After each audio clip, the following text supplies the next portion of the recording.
Muy buenas tardes a todos. Al nombre de Estudios Generales Letras y el Grupo Interdisciplinario Mente y Lenguaje, le damos la bienvenida a esta exposición del profesor Javier Vidal, de la Universidad de Concepción de Chile.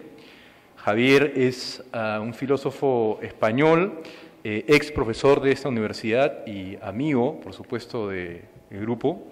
Y en esta ocasión nos va a hablar acerca de identidad personal y pensamiento singular. Entonces tendríamos primero la ponencia de Javier y luego un espacio para preguntas del auditorio. Javier. Bien, yo como prefiero más bien moverme, ya. ¿Sí? ¿Más útil?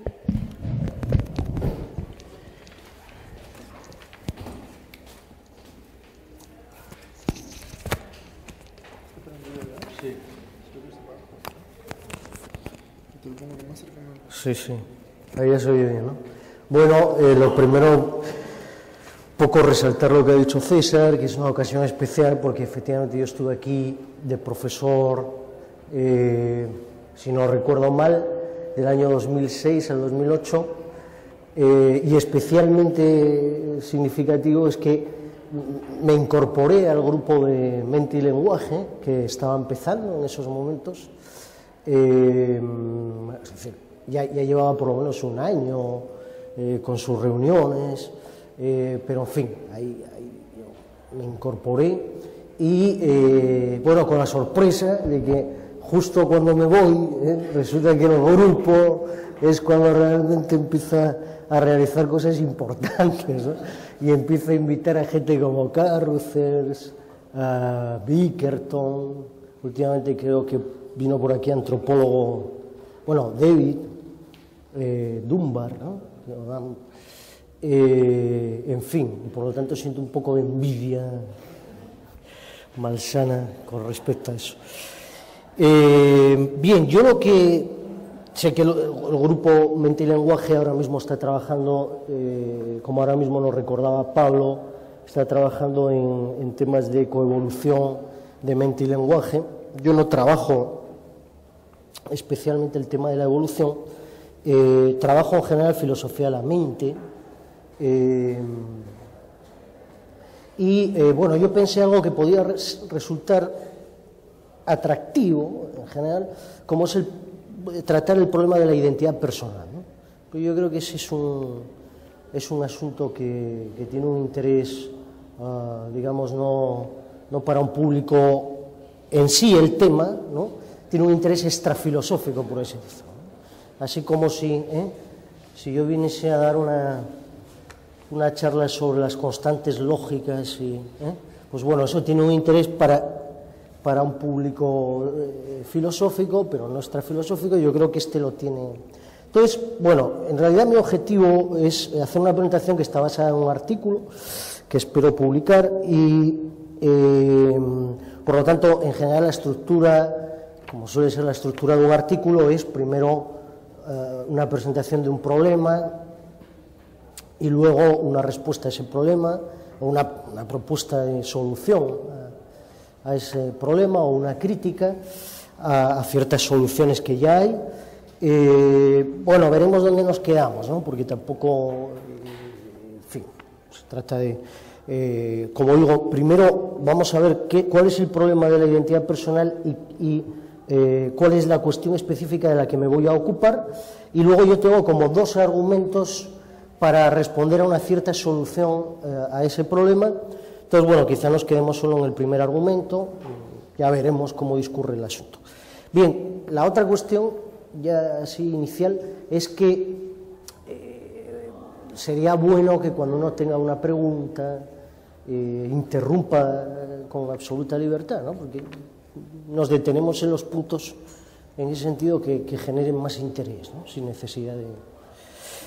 Entonces, el problema de la identidad personal, bueno, uno lo podría situar como un problema filosófico específico, ¿no? Que surge con tales características, quizá en el siglo XVIII, con la obra del filósofo británico John Locke, ¿no? ¿Y cuál es básicamente el problema? Bueno, a veces se distingue entre la cuestión de la identidad sincrónica de una persona, es decir, qué es lo que hace que una persona en un tiempo determinado sea la que es, ¿no? Pero el problema fundamental, tal como está planteado, es el problema de la identidad diacrónica de una persona, es decir, la identidad de una persona a lo largo del tiempo. Es decir, ¿qué es lo que hace que si tenemos un objeto que es una persona, las personas son un tipo de objetos, aunque también son sujetos, algo de eso diremos luego, pero son un tipo de objetos, ¿qué es lo que hace que un objeto X en un tiempo determinado, llamémoslo T1, sea el mismo objeto, es decir, la misma persona que el objeto que existe en un tiempo posterior, digamos T2, ¿no? Ese tiempo posterior puede ser de un día para otro, ¿no? O puede ser de la infancia a la vejez, o el tiempo que sea, ¿no? Cuando estamos hablando aquí de que X es la misma persona que Y, X en T1 es la misma persona que Y en T2, estamos hablando de lo que se llama identidad numérica. Esto es importante. Se suele distinguir entre identidad cualitativa, entre dos cosas, e identidad numérica entre dos cosas. Identidad cualitativa es cuando dos cosas tienen todas las propiedades en común, todas las propiedades intrínsecas, ¿vale? No lo que se llaman propiedades relacionales. Por ejemplo, una propiedad relacional es la propiedad que yo tengo con esa pared, ¿no? En el sentido de que estoy a una cierta distancia espacial. Pero una propiedad intrínseca mía, pues es mi presión sanguínea, ¿no? ¿Cuál es mi presión sanguínea ahora?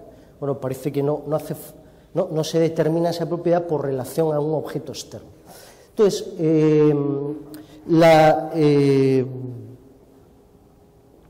el asunto es que la identidad cualitativa consiste en sostener que, bueno, puede haber dos objetos que tienen todas las propiedades intrínsecas en común, pero son numéricamente distintos. ¿Qué quiere decir? Que realmente son dos objetos. O sea, tenemos dos cosas, ¿vale? Por ejemplo, en realidad esto, que fue planteado por Leibniz, si eso era posible o no, con el famoso principio de los indiscernibles, ¿no? Y Leibniz sostenía que no, ¿no? Principio de indiscernibilidad de los idénticos, ¿no? Que tiene dos partes, una es esa y la otra es principio de identidad de los indiscernibles. ¿Qué quiere decir eso? Si dos cosas son indiscernibles, en el sentido de que no pueden distinguirse por ninguna propiedad intrínseca, entonces son el mismo objeto. No hay dos cosas, hay una, ¿no? Identidad numérica. Bueno, este tema en realidad ha salido, sobre todo a raíz de la ciencia moderna y la física, precisamente parece que hay contraejemplos al principio de identidad de los indiscernibles, ¿no? En el sentido de que, bueno, parece que ciertas partículas subatómicas, los quarks, son cualitativamente idénticos. Es decir, que no tienen, en términos de propiedades intrínsecas, no existe ninguna diferencia. Bien, pero como digo, eso es la identidad cualitativa. La identidad numérica, ¿no? Tiene que ver con el asunto de si tenemos un solo objeto o tenemos más de un objeto. ¿De acuerdo? Si se plantea el problema de la identidad numérica en el tiempo, entonces la cuestión es si en el tiempo T1 y en el tiempo T2 tenemos el mismo objeto o por el contrario hay dos objetos. Ya no hay un solo objeto, sino que en realidad hay dos. Ya no hay una sola persona, ¿no? Sino que en realidad en T2 hay dos personas. Entonces no diríamos que la persona de T1 es la misma persona numéricamente idéntica que la persona en T2, ¿no? Curiosamente, aquí lo que aparece es que podemos tener un mismo objeto, es decir, identidad numérica, sin que haya identidad cualitativa. Porque si, por ejemplo, uno de ustedes dijera, bueno, Javier Vidal, cuando tenía 6 años, resulta que es el mismo objeto numéricamente idéntico que el que está presente en esta sala. Es decir, hay identidad numérica a lo largo del tiempo. ¿vale? No tenemos dos objetos, ¿de acuerdo? Sino que en realidad hay un objeto continuo a lo largo del tiempo y hay uno solo. Sin embargo, es evidente que no hay identidad cualitativa. O sea, el Javier Vidal de los 6 años no tenía las mismas propiedades, ¿no?, ni las mismas características que el Javier Vidal que está ahora presente aquí. Por lo tanto, son hasta cierto punto dos cuestiones distintas: identidad numérica, identidad cualitativa. ¿Cuál es el problema, por tanto? Se entiende, ¿no? Hasta ahora vamos bien. Problema de la identidad personal. Bueno, establecer si realmente este objeto, que es una persona, es el mismo que este otro objeto en un tiempo posterior. Entonces, teorías de la identidad personal, en realidad la discusión actual, por ejemplo, pero esta discusión se extiende, como digo, puede ser hasta los tiempos de Locke. Hay dos teorías fundamentales, ¿no? Una teoría que es lo que se conoce en general como el animalismo, ¿no?, y animalismo, y que podría tener sus antecedentes desde Aristóteles a Tomás de Aquino, que es la idea de que la continuidad de una persona consiste en la continuidad espaciotemporal de un cuerpo humano vivo. ¿De acuerdo? Es decir, lo que determina que una persona en el tiempo t⁻⁴ sea la misma persona que la que hay en el tiempo t⁻² es que existe el mismo cuerpo humano vivo. Por lo tanto, respondiendo a la pregunta que señalamos antes, no, efectivamente el niño de 6 años que se llamaba Javier Vidal es efectivamente, de acuerdo con el animalismo, la misma persona que la que está hoy presente aquí, porque es el mismo cuerpo humano vivo. Bueno, ahí hay muchos problemas que se generan. Tiene que haber continuidad espaciotemporal, ¿eh? Es decir, imaginaros que, a pesar de que uno es animalista, hubo un segundo durante el cual yo me desintegré hace 5 o 6 años, ¿no?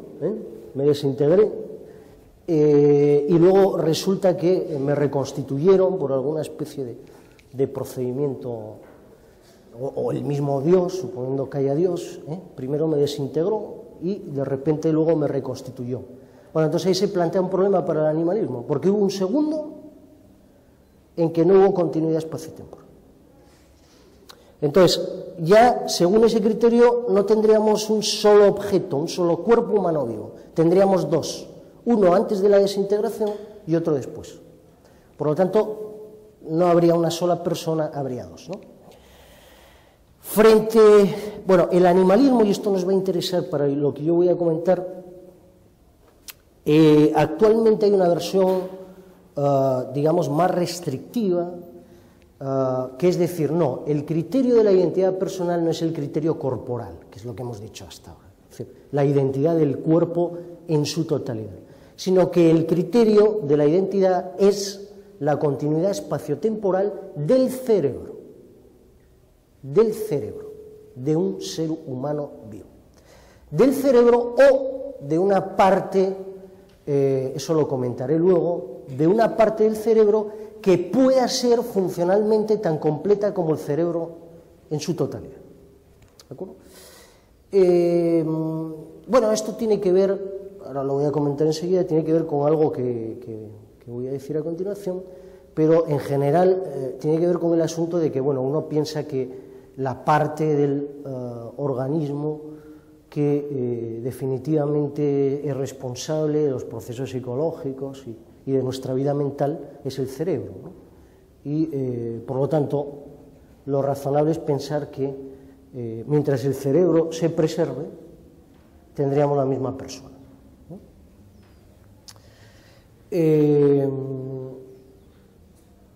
¿Cuál es la otra gran teoría? Está el animalismo, fundamentalmente la versión cerebral, como digo, es la que nos va a interesar para lo que vamos a ver, y luego está precisamente el lockeanismo, ¿no? O sea, digamos, el tipo de concepción que está inspirada en principio en Locke, y la idea de Locke es que la identidad de una persona a lo largo del tiempo consiste en lo que se llama continuidad psicológica.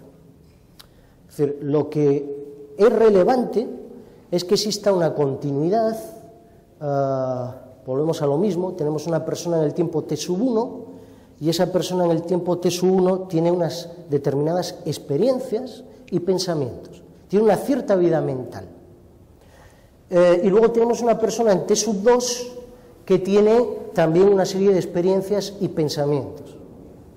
Entonces, para esta concepción lockeana, ¿en qué consiste la identidad? Consiste en que haya una continuidad psicológica entre esas dos vidas mentales. Dicho de otra manera, que en realidad constituya una sola vida mental. Y no dos vidas mentales separadas.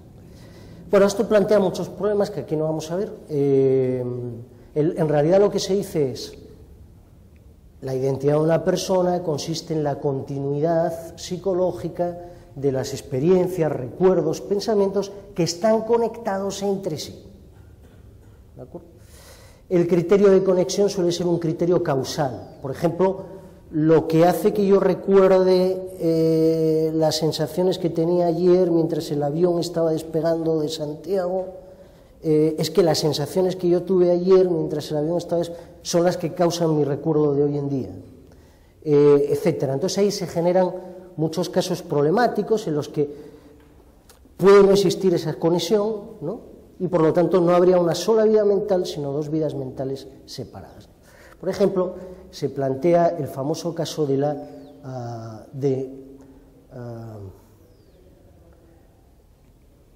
a ciertos epilépticos, ¿no? Existió en un momento determinado el procedimiento de seccionarles el cuerpo calloso, que es, por decirlo así, la parte del cerebro que vincula los dos hemisferios, ¿no? Y entonces lo que ocurría es que uno de los hemisferios parece, ¿no?, dado los test y las pruebas que se les hacían, uno de los hemisferios parece que tenía un determinado tipo de experiencias y el otro hemisferio parece que tenía otras. Entonces, bueno, según el criterio de continuidad psicológica, fijaros, tenemos un solo cuerpo, ¿vale? Según el criterio del animalismo, bueno, eso es la misma persona. Eso es la misma persona. Pero según el criterio de la continuidad psicológica, que necesita conexión entre experiencias, bueno, resulta que si un hemisferio no se entera de las experiencias y pensamientos que tiene el otro, no hay además conexión causal, bueno, entonces tenemos dos personas habitando en un mismo cuerpo, porque hay dos vidas mentales, ¿no? ¿Sí?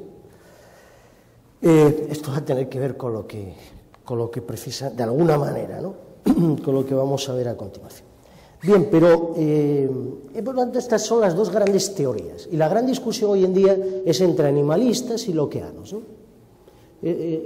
Con distintas variedades, etc. Bien, yo de lo que voy a exponer es primero un argumento que parece que el primero que lo propuso fue Bernard Williams, o sea, un filósofo inglés muy reconocido, pero que luego el que le dio forma así de una manera más acabada es Derek Parfit, que es también un filósofo muy relevante en este tema de filosofía de la mente e identidad personal. Y el argumento, curiosamente, ya les digo, para lo extraño que les va a sonar, el argumento sostiene que en realidad, o sea, la conclusión del argumento es que en realidad la identidad personal depende de hechos externos tanto al cuerpo de la persona, cuerpo o cerebro, como a la vida mental de la persona. O sea, curiosamente, la identidad personal no va a depender de hechos, vamos a llamarlos así, intrínsecos, bien sea el cuerpo de la persona, bien sea su vida mental, sino que va a depender de hechos extrínsecos. Bueno, esto en el caso de Parfit, en particular, fue utilizado no porque él defendiera eso, sino fue utilizado como una especie de reducción al absurdo, supongo que ustedes más o menos saben qué es eso, con el objetivo de cuestionar la coherencia de la idea de identidad personal. Es decir, Parfit dice, bueno, esto es tan absurdo, o sea, es tan absurdo que la identidad de una persona pueda depender de hechos extrínsecos a su cuerpo, a su mente, y por otro lado el argumento es válido, el argumento es correcto. Entonces la única conclusión que hay que sacar es que, bueno, la noción de identidad es incoherente, ¿vale? Pero en cambio otros filósofos, sobre todo uno Robert Nozick, que es, bueno, ya muerto, pero también un filósofo muy importante, extrajeron la conclusión que Parfit consideraba tan absurda y tal. O sea, que realmente dijeron, no, esto lo que prueba es que la identidad personal depende de hechos extrínsecos. Bueno, y precisamente lo que son mis argumentos van contra esa tesis, ¿no? Van contra esa tesis. En vez de hacer como Parfit, que Parfit simplemente lo que dice, o sea, no trata de argumentar contra esa conclusión, sino que simplemente toma como un dato obvio que eso es absurdo y por lo tanto de ahí concluye que no hay o sea, mi objetivo era refutar la verdad de esa conclusión. Bien, entonces, en el tema de la identidad personal, ustedes lo habrán visto, porque esto sale en películas, y es lo atractivo que tiene este tema, ¿no? Es decir, que muchas de estas cuestiones salen en películas, porque sobre este tema se utiliza mucho algo que se emplea en filosofía especulativa, que son los experimentos mentales, ¿vale? Los experimentos mentales son una especie de ejercicios de ficción, ¿no? Y bueno, en realidad no son exclusivos de la filosofía, es decir, en física muchos experimentos son puramente mentales, ¿no? Incluso no se pueden realizar de manera práctica. Es muy cuestionado hoy en día, por eso digamos que este tema tiene desde el punto de vista de la metafilosofía, o sea, qué se puede hacer o no se puede hacer en filosofía, ¿vale? Es muy cuestionado el tema de si realmente un experimento mental prueba o no prueba algo, ¿de acuerdo? Porque en realidad, como nos salimos de la realidad, ¿no?, y nos ponemos a examinar posibilidades de nuestra imaginación, bueno, no puedo decir, ¿eso es factible o no, ¿no? Entonces, el experimento mental del que se ocupa Parfit, que en realidad él presentó varias versiones, pero una de ellas es esta, imaginémonos la siguiente situación. Tenemos una persona y esa persona se le extrae el cerebro, por lo tanto esa persona fallece, ¿no?, diríamos, esa persona se muere, su cuerpo se destruye, y ese cerebro es dividido, como antes comentábamos el tema de la sección del cuerpo que es dividido en dos partes, tenemos dos hemisferios cerebrales, pero aquí viene ya una parte de lo que tiene de imaginativo este experimento. Se supone que cada uno de esos hemisferios, a diferencia de nuestros hemisferios reales, cada uno de esos hemisferios es funcionalmente operativo y además es funcionalmente completo. ¿Qué quiere decir? Que asume o es capaz de ejercer todas las capacidades del cerebro completo, ¿de acuerdo? Entonces, cada una de las mitades en realidad es como una réplica del cerebro. Y además cada una de esas mitades, por decirlo así, contiene la vida mental del cerebro en su totalidad.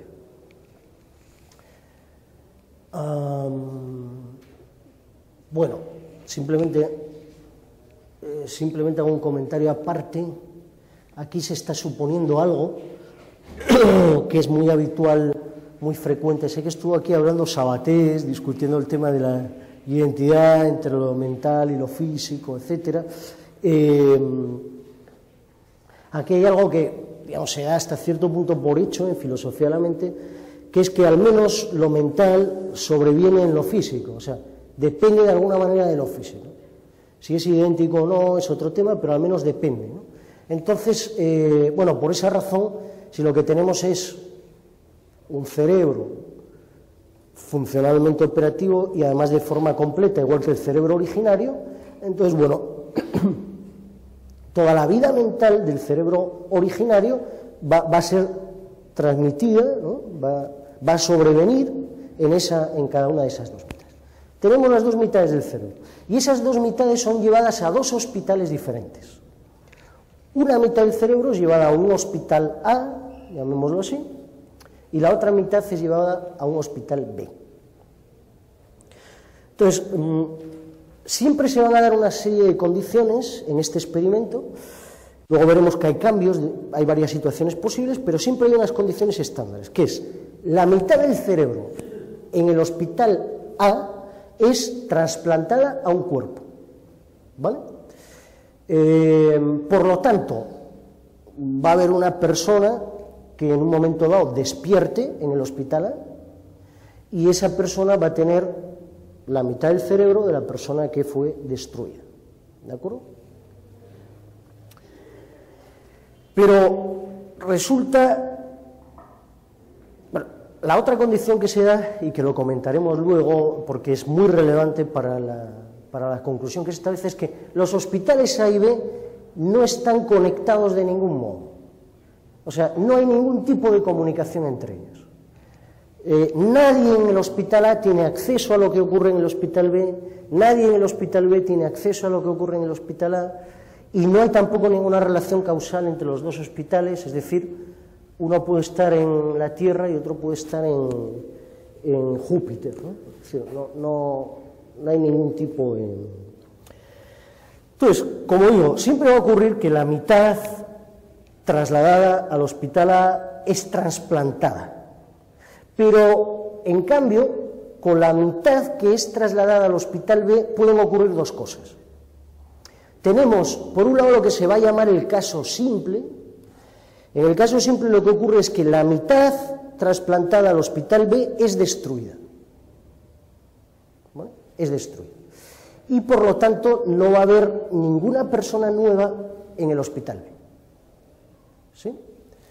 Esto que estamos llamando el caso simple, es decir, hemos sacado el cerebro de una persona, hemos trasladado la mitad al hospital A y ahí se ha implantado en un cuerpo, tenemos una nueva persona. Entonces, si uno aplica el criterio cerebral, acuérdense, una forma de animalismo, o uno aplica el criterio psicológico de identidad personal, ¿qué es lo que ocurre en el caso simple?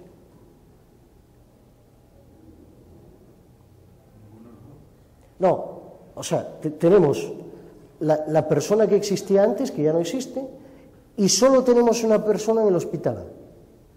Pero esa persona tiene el cerebro funcionalmente operativo, la mitad del... y por lo tanto tiene la vida psicológica, hereda la vida psicológica, o sea, todos los recuerdos, experiencias, etcétera, etcétera, de la persona que fue destruida. Si aplicamos el criterio cerebral, tenemos que decir que la persona que despierta en el hospital A en T2 es la misma persona, ¿sí? La persona resultante, como se dice, es la misma persona que la persona originaria. Es la misma. Según el criterio cerebral es la misma. ¿De acuerdo? Después de la operación. Si aplicamos el criterio psicológico, igual. Tenemos que decir que la persona que despierta en el hospital A es la misma que la persona que existía, que la persona originaria. ¿De acuerdo? Por lo tanto, lo que uno diría es, bueno, yo, suponiendo que a mí me hubieran hecho eso, y estoy ahora aquí con ustedes, ¿no? Bueno, pues yo soy la persona de quien extrajeron la parte del cerebro que yo tengo ahora, y tengo parte de sus recuerdos y parte de sus experiencias, etcétera, etcétera, pero yo soy la misma, porque en realidad son mis experiencias y mis recuerdos. ¿Sí? En realidad, curiosamente, el propio Parfit, porque casi nadie suele defender un animalismo puro o un lockeanismo puro. El propio Parfit, cuando considera estas cosas, lo que suele considerar es un modelo mixto. ¿Qué es lo que intuitivamente es más? ¿Qué es pensar? Bueno, para que exista continuidad de la misma persona, tiene que funcionar el criterio cerebral y el criterio psicológico, ¿no? Parece que es lo más razonable. O sea, ninguno es una condición suficiente. Ambos son condiciones necesarias. O sea, para que la persona en T sub 1 sea la misma que en T sub 2, bueno, tiene que tener el mismo cerebro, pero también tiene que tener la misma vida mental, o sea, tiene que heredar la misma experiencia, recuerdos, etc. Claro, este es el caso simple. Por lo tanto, en el caso simple la conclusión es, la persona de T sub 2 es la misma que la persona en T sub 1. Pero ahora vámonos a lo que se llama el caso doble. El caso doble es aquel, bueno, todo esto lo tienen en el papel, pero claro, de una forma mucho más sintética. El caso doble es aquel en el que el cerebro, mejor dicho, la mitad trasladada al hospital B no es destruida, sino que es trasplantada a su vez a un nuevo cuerpo. Con lo cual tenemos lo siguiente, en el caso doble, tenemos que las dos mitades del cerebro que han sido trasladadas, a su vez han sido trasplantadas. Y por lo tanto tenemos dos nuevas personas resultantes. Una que despierta en el hospital A y otra que despierta en el hospital B. ¿Sí? Si aplicamos el criterio cerebral o aplicamos el criterio psicológico, ¿qué habría que decir? Habría que decir que la persona originaria es idéntica tanto a la persona que despierta en el hospital A como a la persona que despierta en el hospital B. ¿Por qué? Porque entre la persona originaria y la persona que despierta en A hay el mismo cerebro, parte del cerebro, y hay continuidad psicológica. Y entre la persona originaria y la persona que despierta en el hospital B hay el mismo cerebro, una parte del cerebro, y la misma vida mental, hay continuidad psicológica. Por lo tanto, la persona originaria, digamos X, según el criterio cerebral, psicológico o ambos, es idéntica, digamos a Y, que es la persona que despierta en el hospital A, y es idéntica a Z, la persona que despierta en el hospital. Sin embargo, esto, que es lo que debería seguirse, como en el caso simple, es inaceptable. ¿Por qué es inaceptable? Porque la identidad es lo que se llama una relación transitiva. ¿Sí? Como ocurre con muchas operaciones matemáticas. Pero, ¿qué quiere decir que es una operación transitiva? Quiere decir, sintetizándolo, que si X es idéntico a Y y X es idéntico a Z, entonces Y tiene que ser idéntico a Z. ¿Sí? Esa es la propiedad de la transitividad. Ahora hemos dicho que si tenemos el caso doble, si aplicamos el criterio cerebral y el criterio psicológico, resulta que X es idéntico a Y, la persona que despierta en A, y X es idéntico a Z, la persona que despierta en el hospital B. Por lo tanto, Y, la persona que despierta en el hospital A, y Z, la persona que despierta en el hospital B, tendrían que ser la misma persona. Pero es obvio que no es así. No son numéricamente idénticas, puesto que tenemos dos partes de cerebro, dos cerebros en dos lugares distintos. O sea, es obvio que tenemos dos objetos o dos cosas distintas. O sea, es obvio que la persona que despierta en A no es idéntica a la persona que despierta en B. ¿Sí? No se cumple. Por lo tanto, lo que ocurre es que si aplicáramos el criterio cerebral, psicológico, violaríamos lo que se conoce como la transitividad de la identidad, o sea, esa propiedad lógica que tiene la identidad. Por lo tanto, habría que rechazar, en el fondo esto lo usa Parfit para criticar cualquier criterio de identidad personal. Ningún criterio de identidad personal funciona porque siempre vamos a encontrarnos con una situación en la que viola el principio de transitividad de la identidad. ¿Cuál es la conclusión entonces en el caso doble? Digo, en principio lo que parecía es que la persona X era idéntica a Y y además era idéntica a Z. Pero no puede ser así. Por lo tanto, lo que hay que concluir es que la persona X no es idéntica a ninguna de las dos. La persona X no es idéntica ni a la persona que despierta en el hospital A, ni es idéntica a la persona que despierta en el hospital B. Si tenemos el caso doble. ¿Lo seguimos o no? ¿Sí?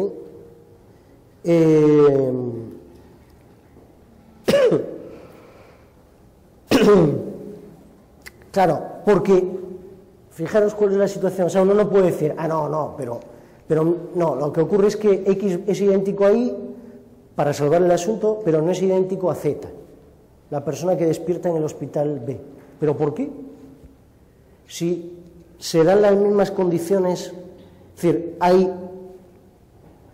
continuidad espaciotemporal del cerebro, o sea, hay una parte del cerebro tanto en A como en B, hay continuidad psicológica tanto en A como en B, es arbitrario decir, no, pero X es idéntico a quien despierta en A, pero no idéntico a quien despierta en B, no, eso no está justificado. Por lo tanto, la conclusión es, como no puede ser idéntico a ambos, porque ambos son numéricamente distintos, entonces lo que hay que concluir es que X no es idéntico a ninguno de ellos. ¿Sí? Bueno, fijaros, la situación es esta. Aunque esto hay que darle vueltas, ¿no? En el hospital A siempre ocurre lo mismo. Y en el hospital A no se sabe lo que ocurre en B. Ni hay ninguna conexión con el hospital B. Sin embargo, de lo que hemos dicho, hemos concluido que si ocurre el caso simple, es decir, si solo hay una persona que despierta, que es la que despierta en A, esa persona es idéntica a la persona originaria. ¿Vale?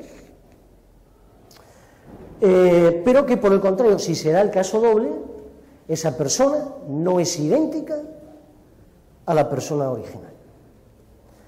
Pero en el hospital A no ha cambiado nada. O sea, en el hospital A lo que se hizo fue lo mismo. Se cogió esta mitad del cerebro, se le abrió la cabeza a otro cuerpo, se injertó la mitad del cerebro y se le despertó. No hubo ningún cambio. Entonces,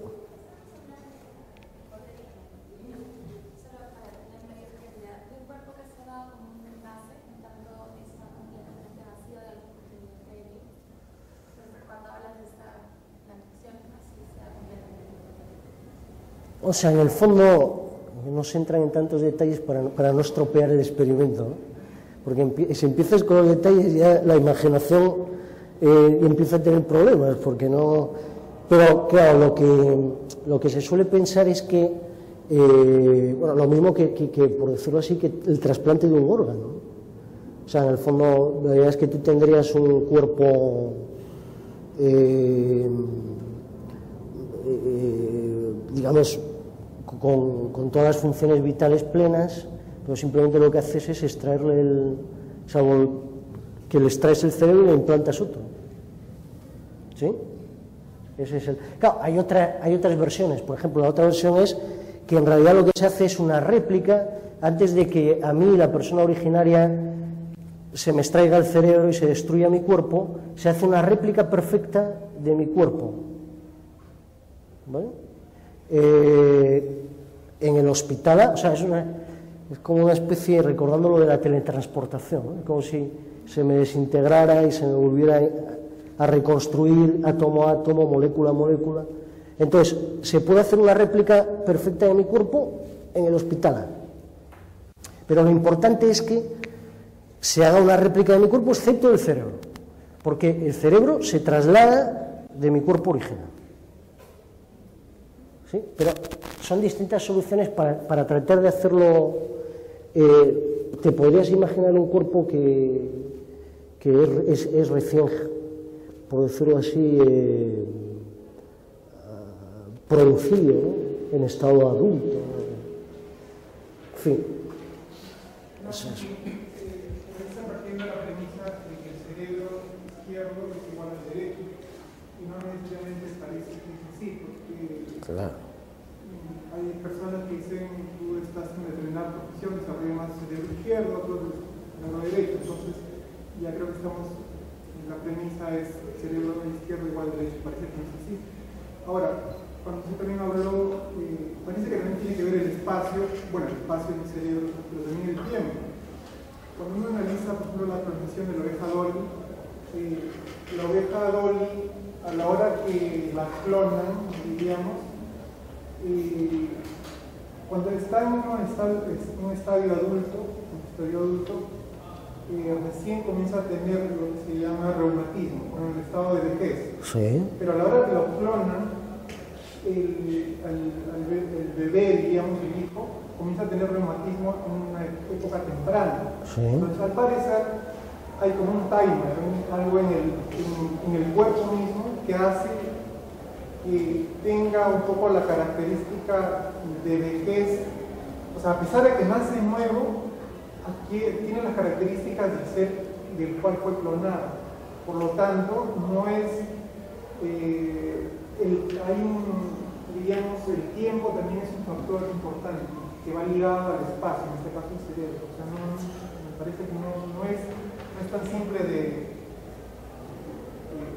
imaginarnos de algo, sino que hay que tener más... O sea, respondo primero a lo primero porque lo segundo me perdí un poco, pero en lo primero, efectivamente, como empecé diciendo, no, o sea, es obvio, ¿no? Cada hemisferio no...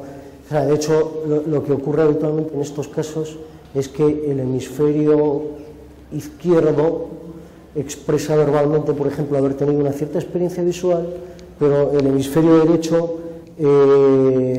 o más bien la niega, digamos, niega haber tenido cierta experiencia visual, pero el hemisferio derecho, haciendo determinadas pruebas, etcétera, constata que sí ha habido esa experiencia visual. O sea, claro, funcionan de manera independiente y no tienen todas las funciones completas, ¿no? No, esto, vuelvo a insistir, ¿no? Es una ficción imaginativa y, por lo tanto, la idea incluso es decir, bueno, no, el cerebro izquierdo tendría que ser sometido a algún tipo de, probablemente, de ampliación, pero también está basado en ciertos hechos empíricos, como son que el cerebro trabaja holísticamente y bueno, determinadas estructuras cerebrales pueden asumir funciones que no realizaban antes, ¿no?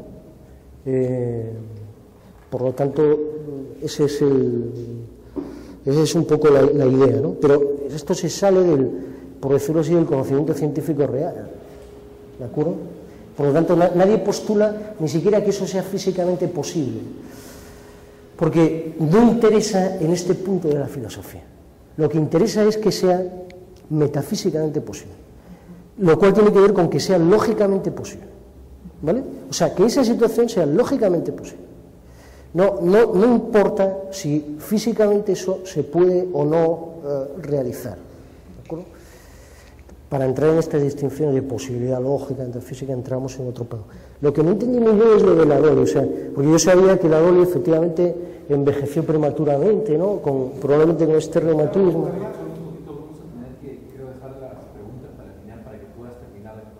Bien. Sí, les parece. Bueno, claro, esto rápido, un minuto. O sea, la oveja ya madura, sí, pero esta oveja sí, tiene reumatismo como cualquier persona, una persona de reumatismo a la época adulta.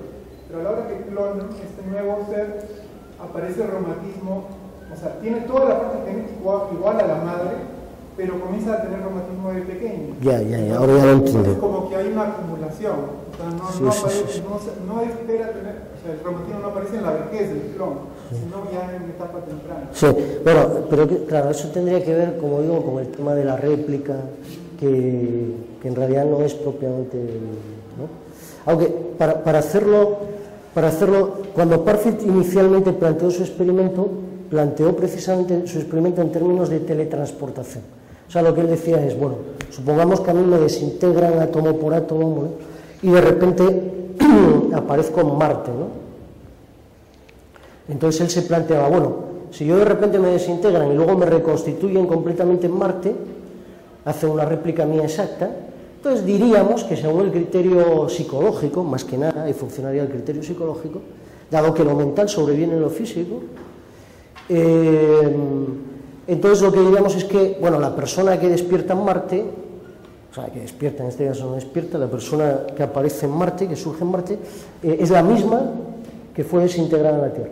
Pero claro, ahora imagínate que es posible una teletransportación en la cual a mí no se me destruye, ¿vale? Sino que se crea una réplica en Marte, idéntica a mí, pero la teletransportación se realiza sin que mi cuerpo sea desintegrado. Es decir, yo sigo con mi vida en la Tierra, ¿sí? Entonces es obvio que la persona que aparece en Marte no soy yo, no hay identidad. Entonces es el mismo caso que estamos planteando en los hospitales.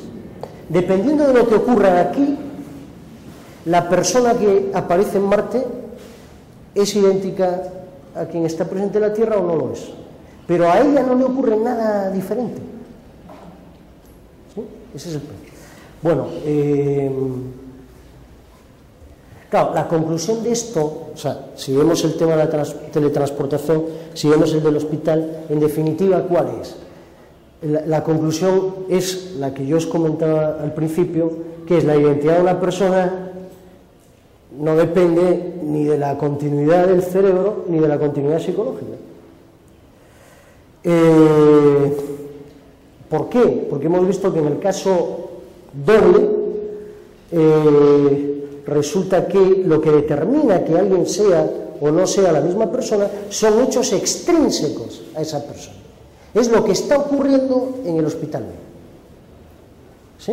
Es decir, en el caso simple, la persona que despierta es la misma que la persona original. En el caso doble, no. ¿Pero por qué hay ese cambio?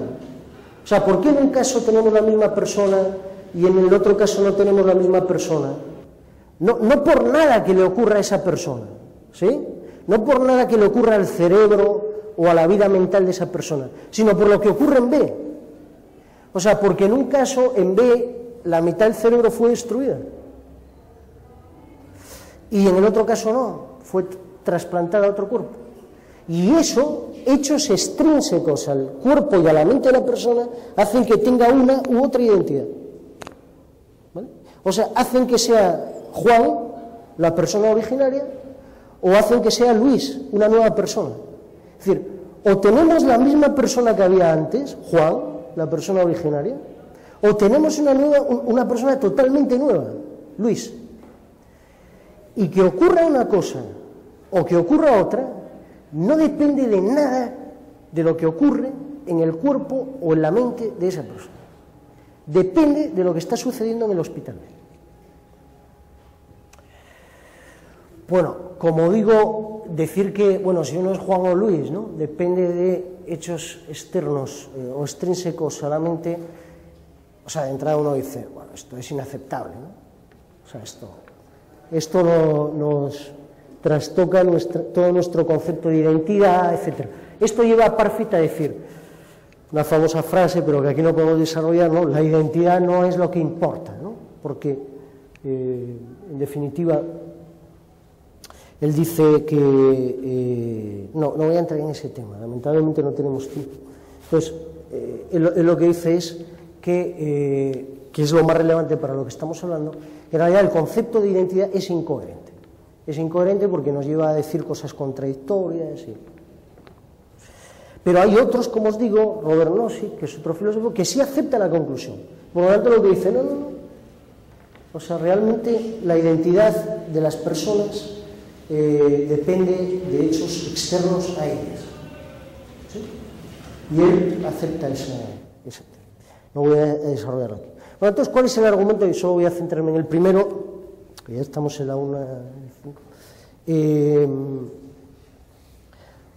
El argumento que yo iba a dar para refutar la conclusión, o sea, que la identidad dependa de hechos extrínsecos, tiene que ver con examinar un tipo de pensamientos que nosotros tenemos, que en general se les ha dado el nombre de pensamientos singulares.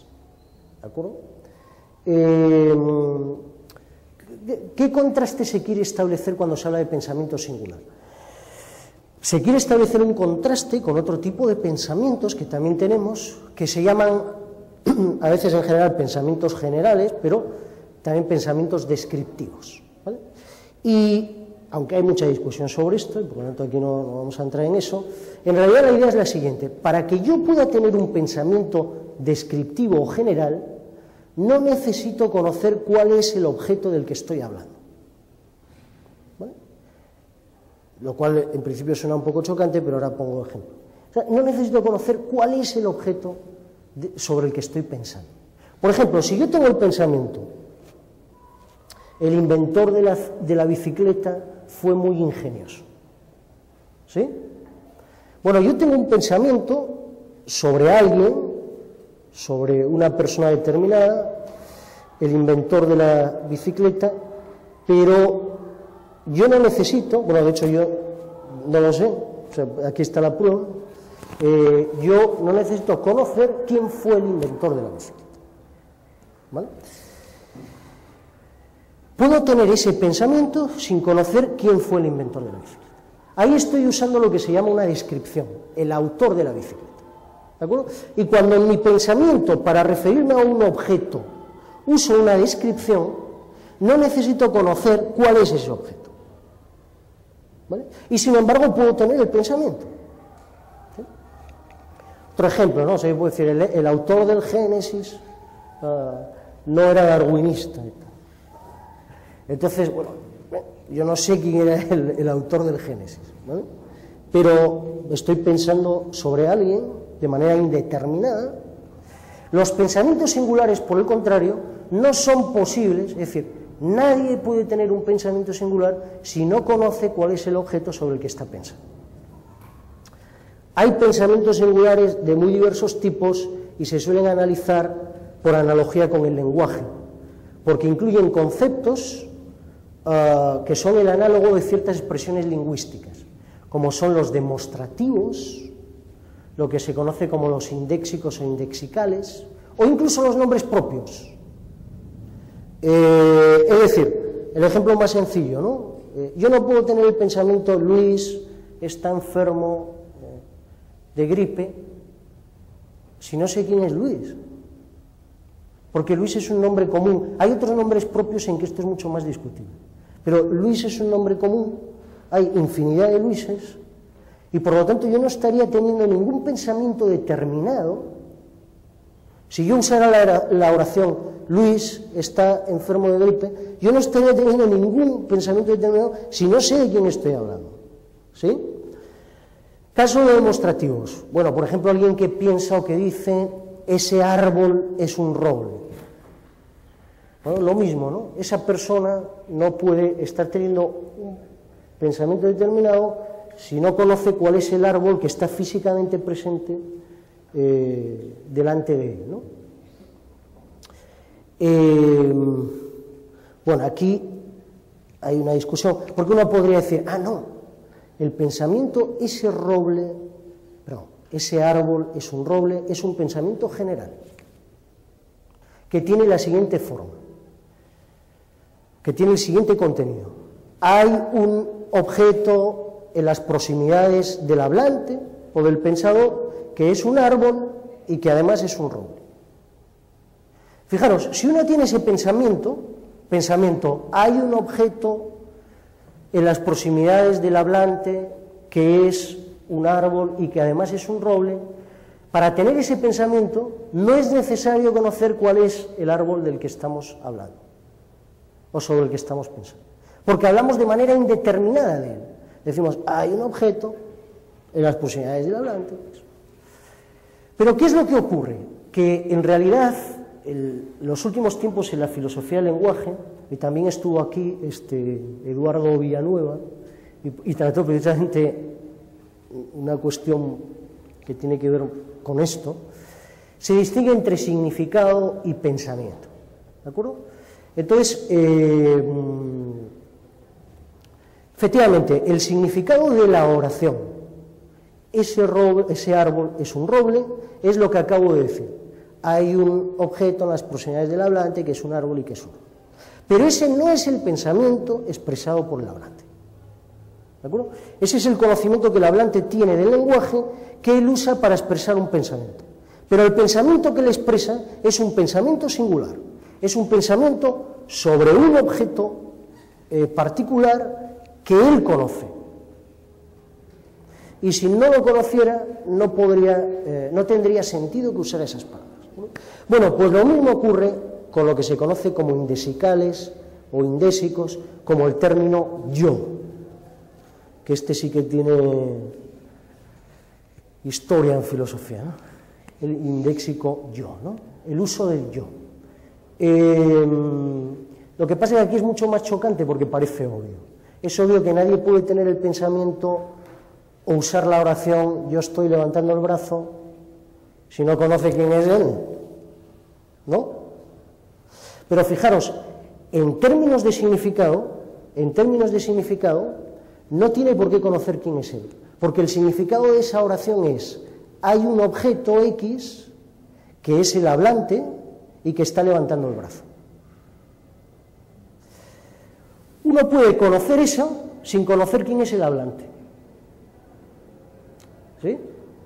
Es decir, el significado tiene carácter general, es indeterminado. Pero cuando yo lo uso, es decir, cuando yo digo yo estoy levantando el brazo, por supuesto que hago uso de mi conocimiento del lenguaje, pero hago uso de mi conocimiento del lenguaje para expresar un pensamiento singular sobre este hablante particular. Y tengo que conocer quién es este hablante particular. ¿De acuerdo? Bien. Entonces, ¿cuál es mi argumento? Y por lo tanto, basado en lo que se conocen precisamente como pensamientos de primera persona. Pensamientos de primera persona son aquellos en los que se emplea el concepto yo. ¿De acuerdo? Es uno de los tipos de los pensamientos singulares. ¿De acuerdo? Entonces, ¿qué ocurre? Tenemos la persona que despierta en el hospital, volvemos a eso. ¿Sí? Bueno, la persona que despierta en el hospital, yo ahí lo pongo en términos de experiencia, pero voy a simplificarlo más, porque creo que se puede simplificar más. La persona que despierta en el hospital tiene el concepto yo, y esto no es objetable. Tiene que tener el concepto yo, porque si hereda la vida psicológica de la persona originaria, bueno, la persona originaria tenía el concepto yo, porque todas las personas en condiciones normales tienen el concepto yo y tienen la capacidad de tener pensamientos de primera persona, ¿no? O sea, tienen la capacidad de decir cosas como yo estoy levantando el brazo, etc. Entonces, la persona que despierta tiene que ser capaz de tener pensamientos de primera persona. ¿Sí? Esto parece indiscutible. O sea, una vez que despierta, tiene que ser capaz de decir yo estoy despierto, yo estoy levantando el brazo, lo que sea. Pero hemos dicho, segunda parte del argumento, hemos dicho que para tener un pensamiento de primera persona hay que conocer quién es el objeto del pensamiento. Que evidentemente en el caso de yo, el objeto del pensamiento es el sujeto del pensamiento. ¿Sí? Pero hay que conocer quién es. Si no, no podríamos decir que alguien está teniendo un pensamiento de primera persona. ¿Vale? Bueno, uniendo las dos cosas, entonces la conclusión es que la persona que despierta en el hospital tiene que conocer quién está presente allí. Es decir, dicho de otra manera, tiene que conocer quién tiene el pensamiento de primera persona, que por supuesto es ella misma, pero tiene que conocer que efectivamente es ella misma quien está teniendo el pensamiento de primera persona. ¿Sí? Bueno, mi conclusión es que si la identidad dependiera de hechos externos, eso no podría ser así. ¿Sí? ¿Por qué? Vamos a tratar de brevemente de intentar ver por qué.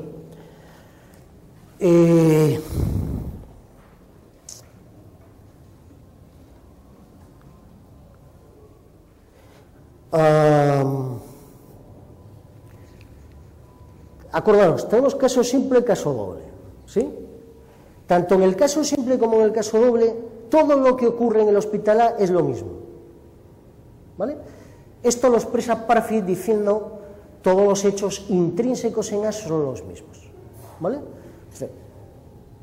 Si la persona que está en A se está tomando un té, pues evidentemente sigue tomándose un té porque no ha cambiado nada en lo que ocurre en A, ¿no? Si la persona que está en A tiene el pensamiento yo estoy levantando el brazo, pues también lo tiene en el caso del hospital B, etcétera, ¿no?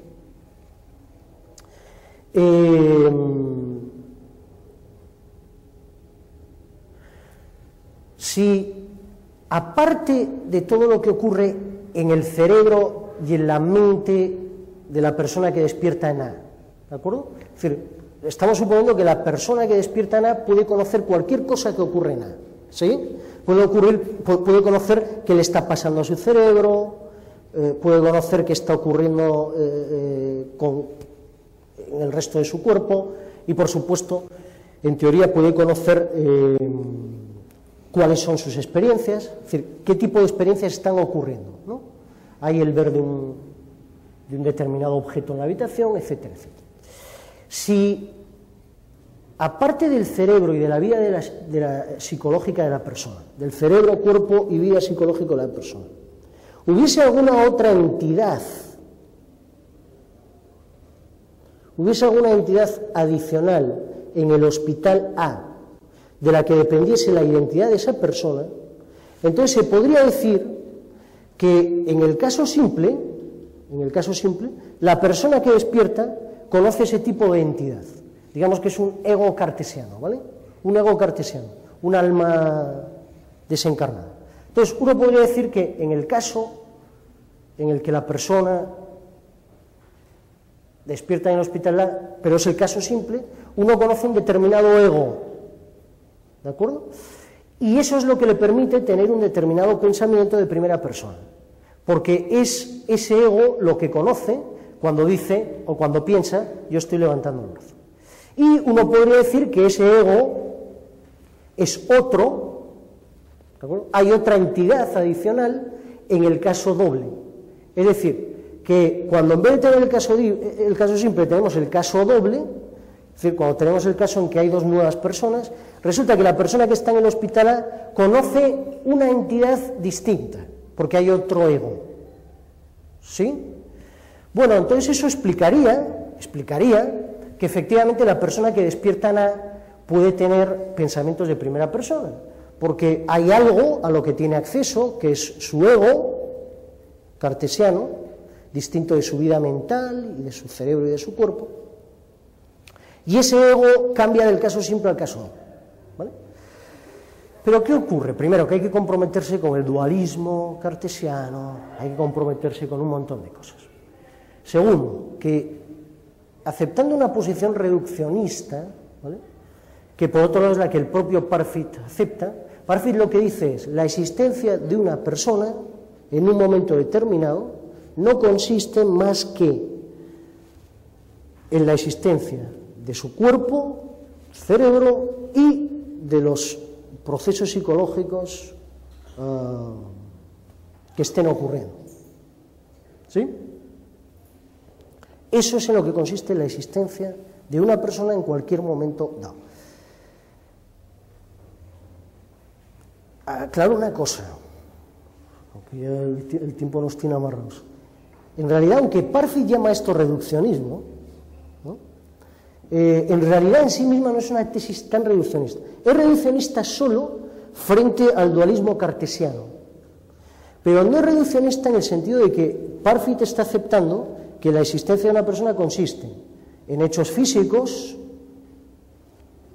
cerebrocorporales, y en hechos mentales. Y uno no tiene además por qué añadir que los hechos mentales se identifican con los hechos físicos, es decir, no tiene por qué añadir que los procesos psicológicos se reducen a procesos físicos, no. El reduccionismo de Parfit no implica eso. Por lo tanto, a pesar de que se llama reduccionismo, en realidad esta es una posición que prácticamente hoy en día cualquiera que piense sobre estos asuntos sostendría y se consideraría incluso como una forma de no reduccionismo, ¿vale? Es reduccionista, voy a repetir, con respecto a la postulación de un ego o alma inmaterial. pero no es reduccionista en el sentido de identificar lo físico con lo mental. No implica eso. No implica eso. Por lo tanto, no es una posición cuestionable o tan cuestionable. Entonces tenemos el reduccionismo. No hay nada más en el hospital que lo que le sucede, que los hechos que le suceden al cuerpo de la persona que despierta allí y de las experiencias y pensamientos que tiene la persona que despierta allí. Pero esos hechos, todos ellos, son los mismos tanto en el caso simple como en el caso doble. ¿Vale? Todo lo que conoce la persona que despierta en A no cambia del caso simple al caso doble. No conoce nada nuevo si en vez de ocurrir el caso simple ocurre el caso doble. No hay ningún cambio en lo que él conoce. Y sin embargo, en el caso simple está presente una determinada persona, la misma que la persona originaria. Y en el caso doble hay otra persona diferente en el hospital A. Hay una persona nueva, hay un nuevo ser. Pero la persona que despierta en A no tiene ningún conocimiento que diferencie la existencia de una u otra persona en el hospital. Bueno, eso significa que nada de lo que conoce la persona que despierte en A le permite conocer quién está presente en A. Nada de lo que conoce le permite saber quién está presente en A. Si está Juan, la persona originaria de la que se extrajo el cerebro, o si por el contrario él es una nueva persona, completamente nueva. Por lo tanto, no se cumple la condición para poder tener pensamientos de primera persona. Es decir, porque no conoce la persona nueva, la persona que despierta, no conoce quién está presente. O sea, no tiene acceso a hechos que le permitan discriminar entre una persona, que es la que estaría en el caso simple, y otra persona distinta, numéricamente distinta, que es la que estaría en el caso doble. Él no tiene ninguna forma de diferenciar ambas personas. Sin embargo, o hay una o hay otra, pero él no sabe cuál. Entonces no puede tener pensamientos de primera persona.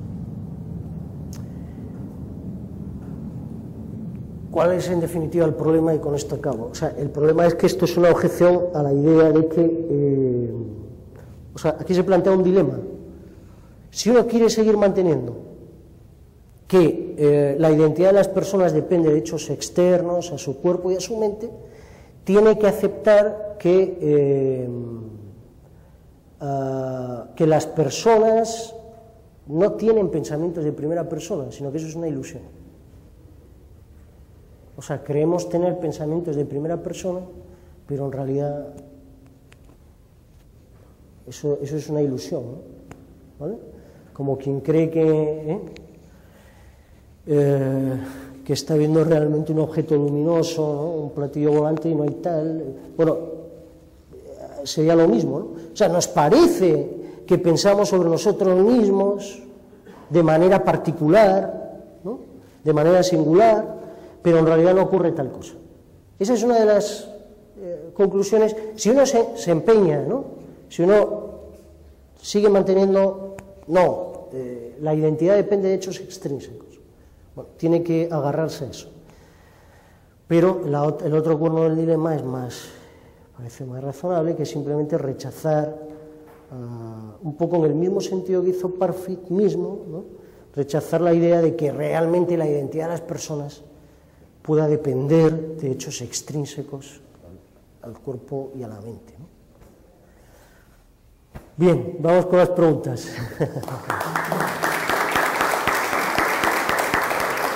Gracias.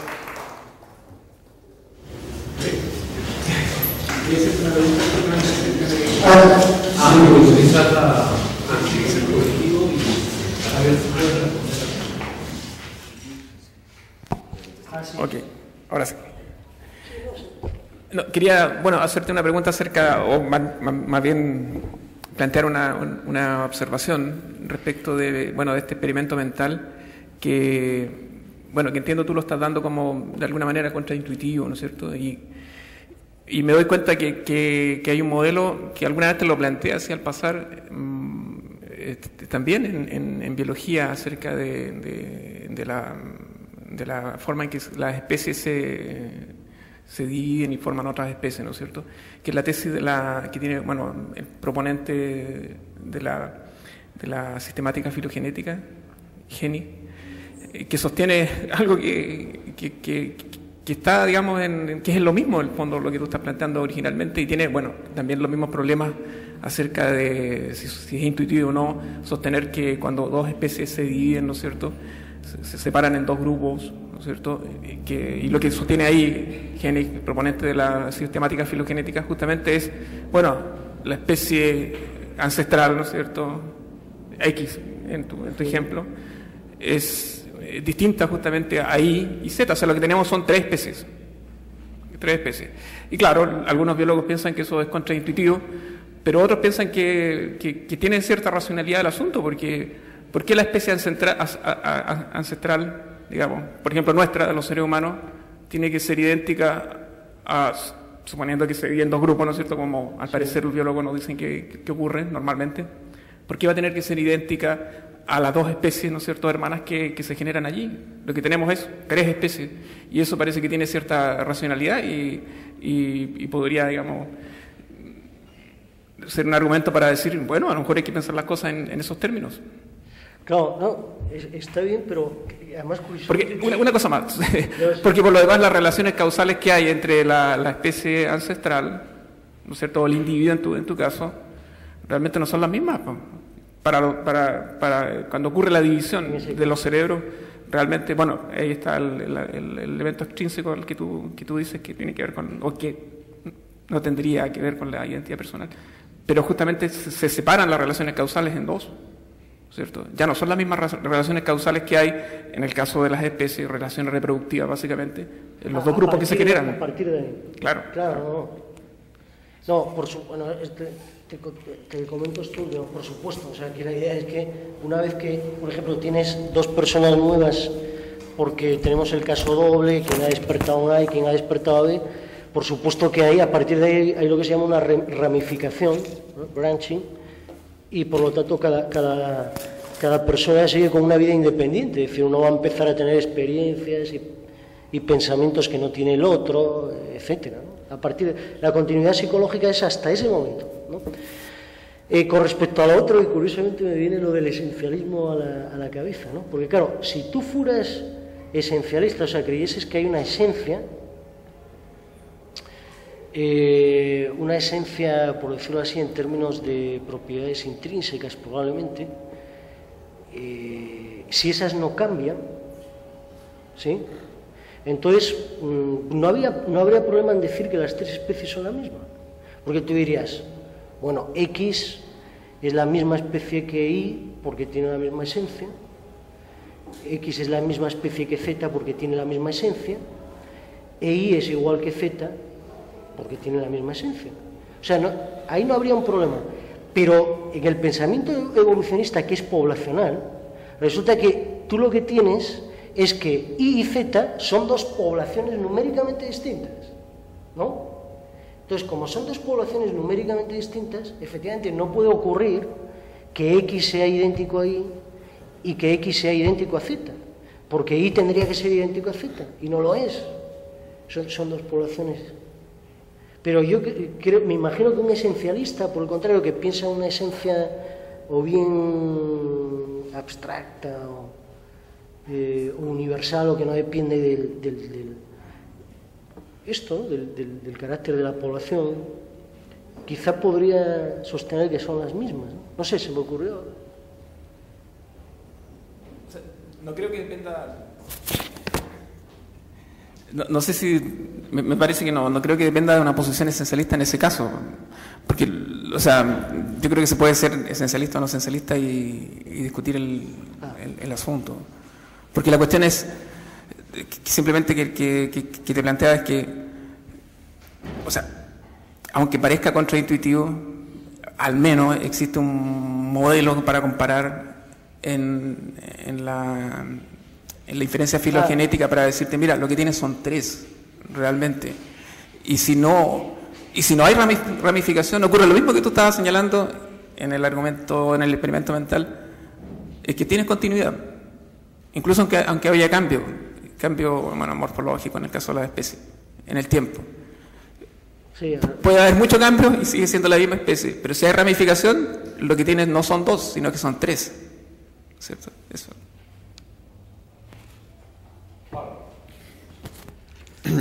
Yo tengo una pregunta general y una pregunta más específica. La pregunta general es si tú crees, Javier, que el problema mismo de la identidad personal presupone alguna forma de esencialismo. Porque si uno piensa que todas las propiedades son accidentales, entonces podría pensar también que el concepto de identidad no es aplicable a objetos cambiantes en el tiempo, porque las propiedades son todas ellas accidentales, están siempre cambiando, entonces sería absolutamente arbitrario establecer cuándo un objeto es idéntico a otro o no. Si además uno cree, como algunos autores, que la identidad depende de hechos extrínsecos, o sea, que la identidad depende de propiedades relacionales, que es básicamente la misma idea, entonces todas las propiedades que constituirían la vida psíquica, todas las propiedades que constituirían la vida subjetiva, serían accidentales y serían relacionales. No habría propiedades monádicas o propiedades intrínsecas subjetivas. Esta pregunta general es si eso disolvería el problema de la identidad personal. Y luego una pregunta más puntual sobre tu tesis. Tú lo que sostienes es que si la identidad dependiera de hechos externos, o sea, de propiedades relacionales, no habría pensamientos de primera persona. Yo te pregunto lo siguiente, ¿qué pasaría si nosotros distinguimos entre el contenido proposicional del pensamiento y la experiencia fenoménica? Entonces, en ese caso, el contenido proposicional del pensamiento es siempre relacional, con lo cual, en el caso del cerebro del primer sujeto y los cerebros de los otros 2 sujetos serían diferentes, los contenidos serían diferentes, ¿no? Pero la experiencia fenoménica sería monádica. Es decir, la experiencia que uno tiene de sentirse vivo, eso es monádico. Pero el contenido proposicional de lo que tú estás pensando, eso sería relacional. ¿Qué es lo que piensas al respecto? A ver, déjame situarme con la primera, porque son 3. La primera, ¿cómo era, Pablo? Un momento para... Si es que la pregunta misma, el problema mismo de la identidad personal está comprometida con una forma de esencialismo o no. Sí, el problema de la identidad personal... Bueno, ya sé cómo te iba a contestar. Vamos a ver. Yo empecé diciendo, precisamente porque en la presentación, que uno de los problemas que se plantea es, bueno, se supone que si 2 objetos, siguiendo a Leibniz, ¿no? Se supone que si 2 objetos son idénticos, entonces tienen que tener las mismas propiedades, ¿vale? Principio de indiscernibilidad de los idénticos, etc. En cambio, planteé el tema de que efectivamente cuando habitualmente nos preguntamos sobre la identidad de un objeto, da igual que sea la identidad personal o el barco de Teseo, ¿no? Es el famoso ejemplo del barco que he reconstruido y la cuestión es si es el mismo barco o no, porque se le van sustituyendo las tablas, ¿de acuerdo? De manera continua, y tenemos un barco en tiempo T-1, la cuestión es si tenemos o no el mismo barco en T-2. Entonces, precisamente porque eso va contra el principio de Leibniz, o sea, no puede ser que, no tiene sentido que nos preguntemos si 2 objetos son o no numéricamente el mismo, cuando ya sabemos que no van a poder tener las mismas propiedades. O sea, no tiene sentido que yo me pregunte si yo y el niño que tenía 6 años y con el cual tengo continuidad espaciotemporal, etc., si somos solo el mismo, cuando ya sabemos que no tienen las mismas propiedades, porque eso sería vulnerar el principio de Leibniz, ¿vale? Entonces, bueno, a eso se ha respondido, o sea, la respuesta para seguir dando sentido al problema de la identidad personal la ha dado David Lewis, porque David Lewis lo que considera es que en cada momento del tiempo no existe una persona, ni tampoco un objeto, sino un estado espaciotemporal o un estado cuatridimensional de un objeto. De manera que lo que ocurre, bueno, es que lo que no te preguntas ya es si el niño de 6 años es la misma persona, es decir, el mismo objeto en su totalidad que quien está sentado hoy aquí. Lo que te preguntas es si la fase espaciotemporal que identificas con el niño de 6 años y la fase espaciotemporal de lo que está ocurriendo aquí integran una misma o son constituyentes de un mismo objeto. ¿Te das cuenta? La pregunta ya no es si dos objetos, el objeto T1, pero un objeto completo, íntegro, y el objeto, otro objeto en T2 íntegro, completo, son el mismo. Sino la pregunta ahora es si esta parte de un objeto, como digo, se habla de fase cuatridimensional, si esta parte de un objeto en T1 es parte del mismo objeto que esta parte de un objeto que tenemos en T1. ¿De acuerdo? Entonces se replantea el problema de la identidad personal en esos términos. Pero creo que efectivamente, respondiendo de alguna manera a lo que tú estabas diciendo, ¿sí? No se está oyendo entonces. Sobre todo para el registro aquí. No, la otra, algo dijiste de que si todas las propiedades psicológicas son relacionales, ¿no? Relacionándolo con la misma pregunta, que eso ya de entrada podría significar que la identidad personal fuese relativa a hechos externos o algo así, ¿no? No creo yo que eso sea así, porque tú imagínate que la persona que despierta en A tenga un pensamiento sobre el agua, ¿no? Y el pensamiento sobre el agua es dependiente de contexto, ¿no? De manera que se refiere al agua porque ese es el elemento líquido que hay en nuestro entorno, etc. Pero se refiere al agua porque hay el elemento líquido que hay en nuestro entorno, porque la persona originaria, ¿no? Que es de quien hereda ese pensamiento, efectivamente vivió en ese entorno, se relacionó causalmente con el agua. Entonces, la persona que despierta en A, en ambos casos, tendría un pensamiento relacional, ¿de acuerdo? Es decir, el contenido de su pensamiento depende de cuál es efectivamente la sustancia que hay en su entorno, pero la sustancia sería la misma, y por lo tanto los dos tendrían el mismo pensamiento. En ese sentido, a pesar de que el pensamiento relacional no cambia la identidad de las personas.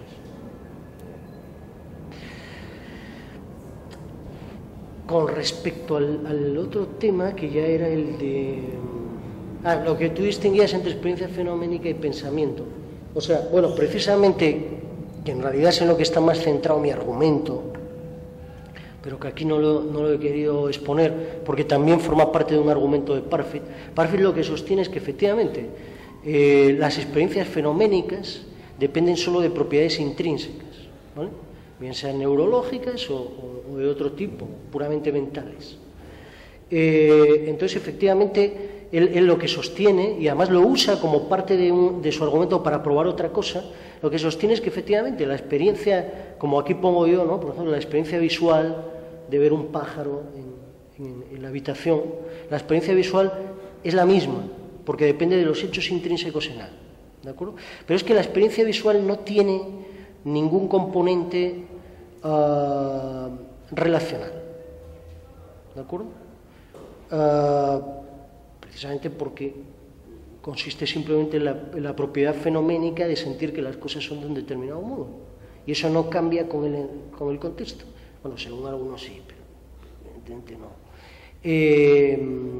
Pero los pensamientos de primera persona son otra cosa. O sea, por lo tanto, esos sí que son intrínsecamente relacionales, ¿no? Si tú quieres decir que además, cuando uno tiene un pensamiento de primera persona, además hay un tipo de experiencia, bueno, uno podría decir que sí, que la experiencia asociada con el pensamiento es la misma, ¿no? Pero, sin embargo, el pensamiento propiamente tal sigue dependiendo de conocer quién es el objeto del pensamiento. ¿Sí? Y eso es lo que no puede hacer la persona que está en estas condiciones. ¿Sí? Bien. Agradecemos a Javier su participación.